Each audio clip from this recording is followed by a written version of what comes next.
Hello mga langga. Winter time. Ito na yung aking kamote. Lanta-lanta na ng kaunti. Hindi ko pa siya malinis.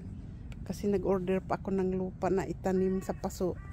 Para winter naman. Para sa winter. Ito itatanim ko. Ilipat ko sila sa paso.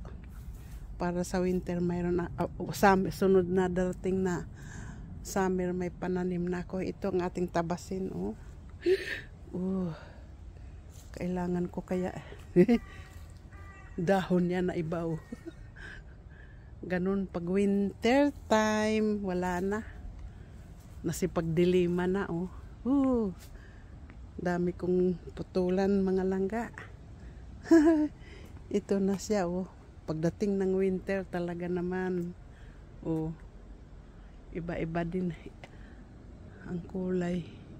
Ito naman siya pag winter o summer iisa ganun at ganun siya. Super laki na yung kanyang puno, lalo naman tong isa. Di ba? Ito puputulan ko na.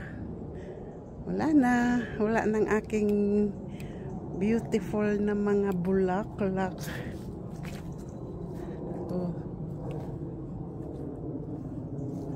Ito, tingnan mo, ang ganda ng panahon ngayon.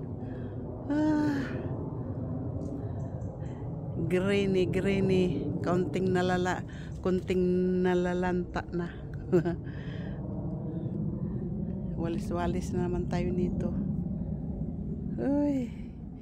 Basa, hindi makapag-lawnmower yung asawa ko. Salamat po sa panood. Ako'y magtatabas na ng mga kahoy-kahoy. Tingnan mo. Yan, unti-unti na silang naninilaw, nagugold. Ito naman lumalaban po yan sa winter. Ganun ang kulay niya. Pero pag summer, ako'y nangangati dyan. Salamat po sa panood.